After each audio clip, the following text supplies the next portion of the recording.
Hello everyone, this is Jim. This is my Child of Alara EDH deck, which I'm going to take you through. As you can see, Child of Alara is all 5 colors. She's an unusual choice for Commander, just from the point of view that her ability only triggers if she actually goes to the graveyard. She's a 6/6 trample, which is very rarely a thing in my deck. When she dies, which means actually goes to the graveyard, not the command zone, destroy all of the non-land permanents that can't be regenerated. This happens a lot in my deck.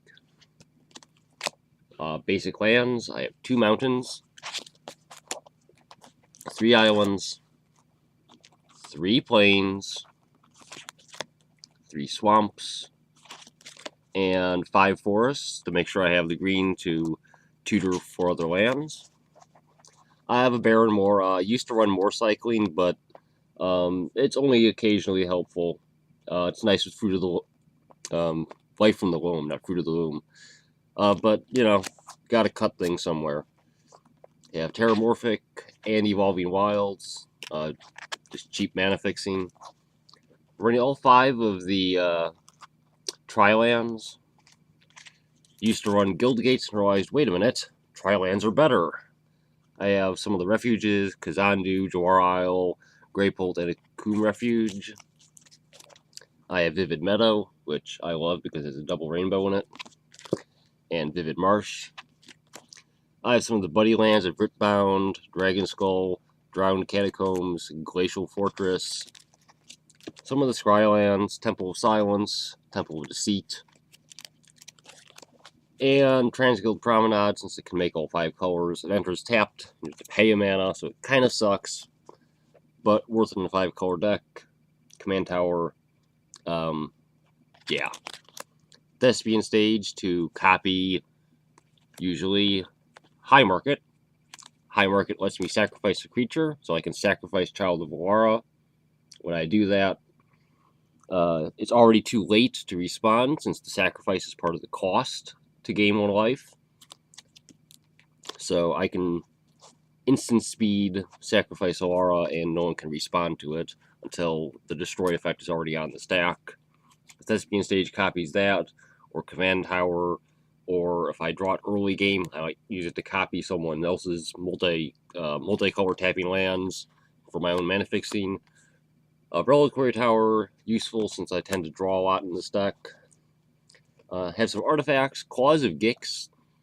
Pay 1 mana, sacrifice permanent, I gain 1 life.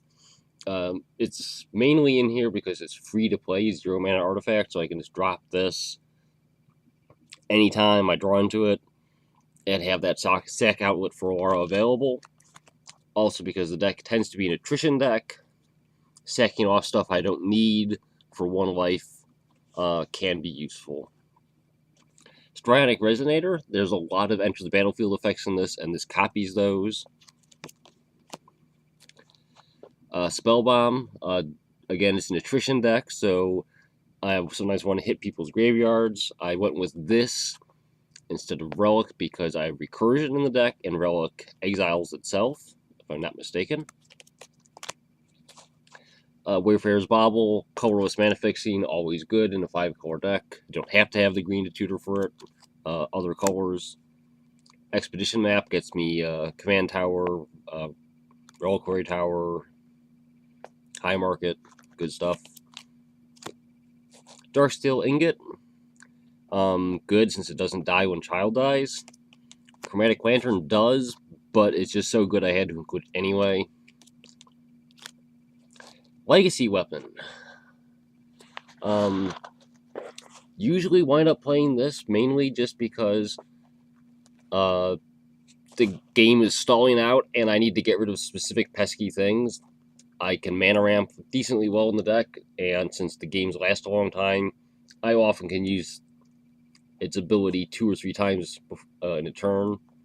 Legacy Weapon is pay 1 every color, exile target permanent. So, handy, and it deals with indestructible stuff, which is a major weakness this deck has. And now into creatures. Viscera Seer, sack something, scry. Anything lets me sack stuff in this deck is good. Golgari Thug. This is great because if this dies when Child dies, it can put Child of Alara back on top of my library.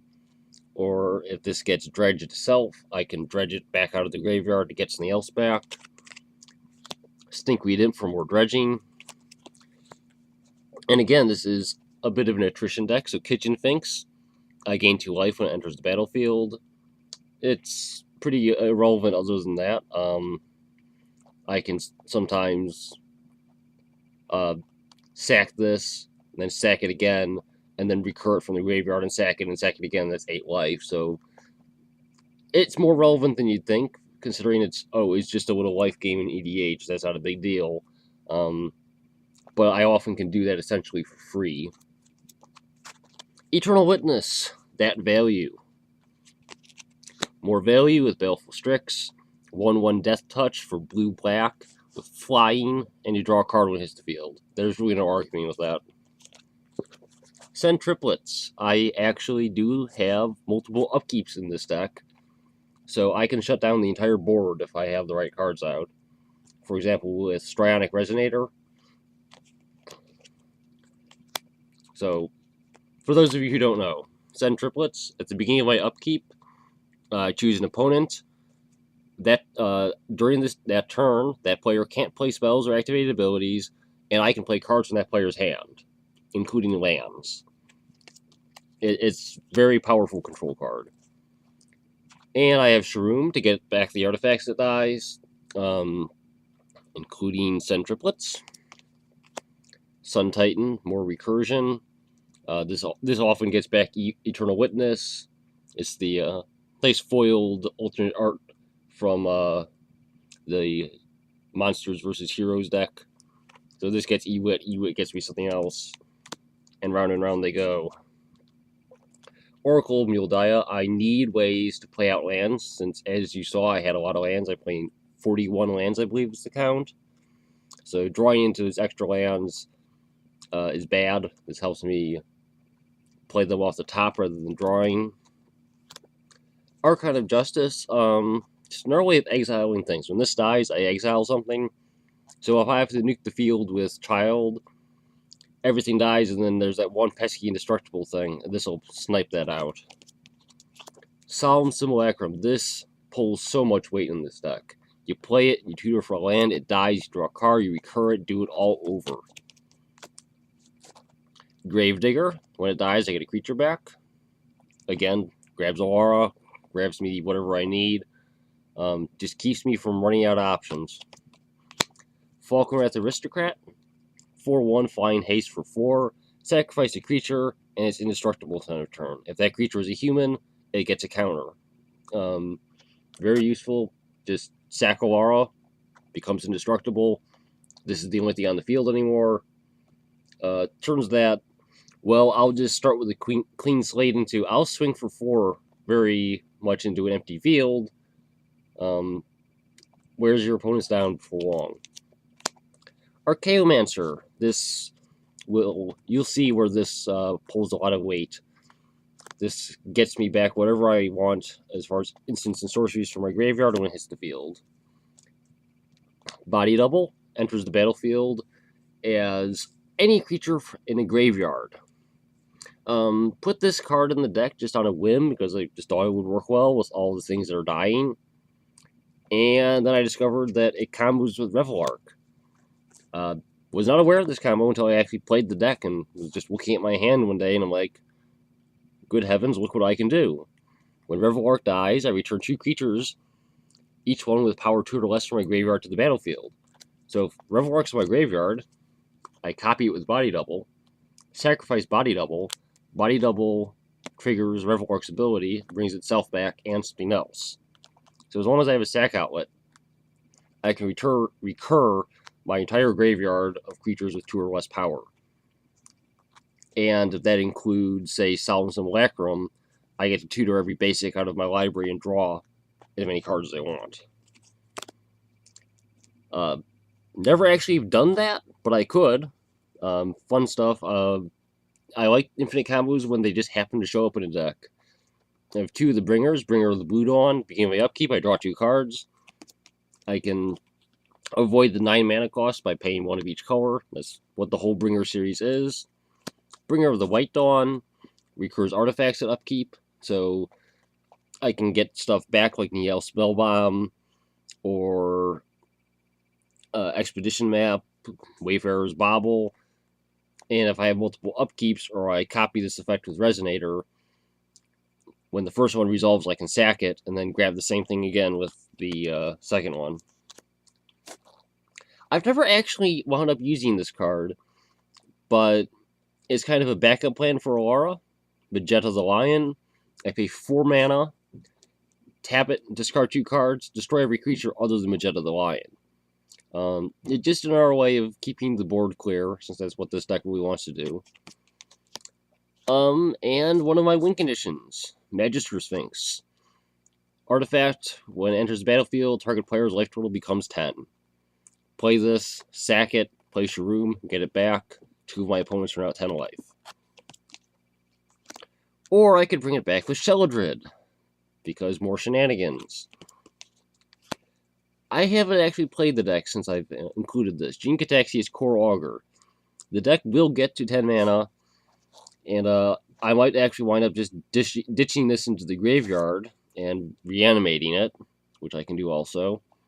At the beginning of my end step, I draw 7 cards, which means I'm going to be discarding those unless I have Reliquary Tower, but it doesn't really matter, you know. Digging through the deck. Most importantly, each opponent's maximum hand size is reduced by 7. So this really puts a lockdown on people. They can't hold on to cards unless they have something that increases their own hand size. Mean card.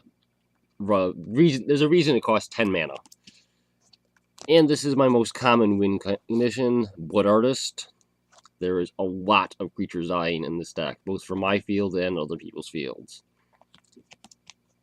Phantasmal Image. 2 mana clone, basically. If it's targeted, it dies, though. Which is okay. It's a nice combo just to play Sun Titan to bring this back. This becomes a Sun Titan itself to get something else back. And now with the spells, we have Life from the Loam. Just make sure I hit my land drops. Really all this is in here for. Gets me back a High Market. I keep blanking on the name of that card. Gets me back High Market because it's my main sack outlet. It's the one I prefer to use for Child, since it's a land, instant speed. I don't need to rely on it. It's going to survive Alara dying, so when I recur her, I'll have it. Just a way to make sure I get her. Keep that around. Keep land drops coming. Some basic ramp now. Kodoma's Reach. Harrow. Cultivate. Shard Convergence searches me up a Plains, Island, Swamp, and Mountain card. You noticed I'm not running any shocks or duels. It's pretty much just because I don't feel like spending the money on them for this deck, but I may someday. This would be a lot better then. Still not bad, especially if I have Oracle Mildia out. Lets me drop 2 of those lands I just searched up. Day of Judgment, again, for when I can't recur Child in a timely enough manner to nuke the field. Life's Finale, same story. I get to exile 3 creatures from target player's library. So, if I know that someone's playing, say, Darksteel Juggernaut or something, or some sort of indestructible creature, or say Etherling, I can use this to target them and get rid of those pesky problems. Chroma's Vengeance does the exact same thing as Child of Alara. Diabolic Tutor, it will be a demonic tutor if I ever feel like spending the money on it. Gerard's Orders. This technically could set up that Reveillark and Body Double combo by itself. I don't actually intend to ever do that unless someone else is about to combo out themselves. So this will probably do stuff like grab Gene Cataxias, dump that in my grave, get me Body Double, play Body Double as a copy of Gene Cataxias or Sheldred, something big, or it might just even tutor up some like a Stinkweed Imp to put in my grave to dredge out. Conflux. I search my library for a card of every color. as in one card that's white, one card that's blue, one card that's black. So for 8 mana, I get to grab 5 cards and stick them in my hand. Originally, I was thinking the problem with this card is you probably have 3 or 4 cards in your hand when this resolves, and you probably won't have mana to play much of it. Except, you search up enchantments, you're forced to discard some of them. Next turn, you can replenish and pull those enchantments back. Replenish is return all enchantments from your graveyard to play. Not auras, enchantments. Very powerful card. Another win condition, Right of Replication. I target board artists with this, blow up the field, GG. And the best card advantage there is, you traumatize yourself. With the amount of recursion I have in this deck, if I traumatize myself, and if I hit any sort of dredge, or I'm holding an Ewit in the hand, that is going to very likely be game in my favor very quickly. Because of cards like Twilight's Call. This is where Eternal Witness and Archaeomancer gets silly. Twilight's Call says, each player returns all creatures from his or her graveyard to the battlefield, under their own control. You can cast it instant speed for an additional 2, so for 8 you can cast it as an instant. But you cast this, all the creatures come back and this resolves, Archaeomancer triggers, you get this back. Let's say Archaeomancer, Falkenrath Aristocrat, Blood Artist, and Child of Alara all hit the field. Well, guess what? You sacrifice Child of Alara to Falkenrath Aristocrat. Everyone else, you have someone lose a bunch of life. You get Twilight's Call back. You do it all over. Or you can just cast Rise of the Dark Realms and steal everyone's creatures to put them under your own control. Fun times. Phyrexian Reclamation. I like this one. It's 1 black. Pay 2 mana and 2 life. Return any creature from a graveyard to your hand. Nice thing about that is, even though Child of Alara does destroy this, the destroy permanence effect goes on the stack after she hits the graveyard. So you can use this before it is destroyed to get her back. It's also just generally solid for, say, grabbing an Eternal Witness, playing Eternal Witness, sacking Eternal Witness. So you can use this basically to dig up any card you want in your graveyard for the cost of a Eternal Witness and 2 life and 2 black. Paradox Haze. Enchanted player has an additional upkeep after the first one. Which means if you use Triadic Resonator to copy this ability, you have 3 upkeeps. Which is relevant when you're running cards like the Bringers, Sheldred, Deadbridge Chant. Deadbridge Chant, you mill yourself 10. At the beginning of your upkeep, you get a card at random from your graveyard to your hand. Unless it's a creature card chosen at random, then it goes to play. Assemble the Legion. Another great upkeep trigger. You can also copy this ability with Resonator to get more counters on it. Get some really big armies if you get this out early and start building up the counters with copy effects. Unfortunately, usually it winds up dying to Child because I have to reset things, but if I have Blood Artist out, the number of creatures this will get me usually will swing things in my favor rapidly. With all the juicy enchantments I run, I decided to throw a copy enchantment in here. I'm running the cycle of Honden Shrines. Basically, each one says, at the beginning of your upkeep, do something for each shrine you control. The blue one is drawing cards. Red one is 1 damage per shrine. White one is 2 life per shrine. The green one is a colorless 1/1 spirit token. Black one is target opponent discards a card for each shrine. And then finally, with all those enchantments, I have Sphere of Safety. If I have a great board state and I just want to stop someone from swinging at me, I can often, like after traumatizing, I can replenish and get a bunch of enchantments. This, maybe copy enchantment, copying it. And you probably have to pay 10 or more mana per creature to swing at me. So, that was my Child of Alara EDH deck with some of my own deck tech. I haven't seen some of the combos played before, but I'm sure people have thought of them. It's fun. I think it's my favorite EDH deck. I really like playing all 5 colors because then I don't ever have to say, well, I don't want to play that card. I don't want to have to splash in another color and change my commander. The only cards I don't play are cards like Phyrexian Obliterator, where it's just 4 black mana. Otherwise, I'm happy playing any sort of card that fits the deck's theme. It's a lot of fun. I hope you enjoyed looking through it with me. Thank you for watching.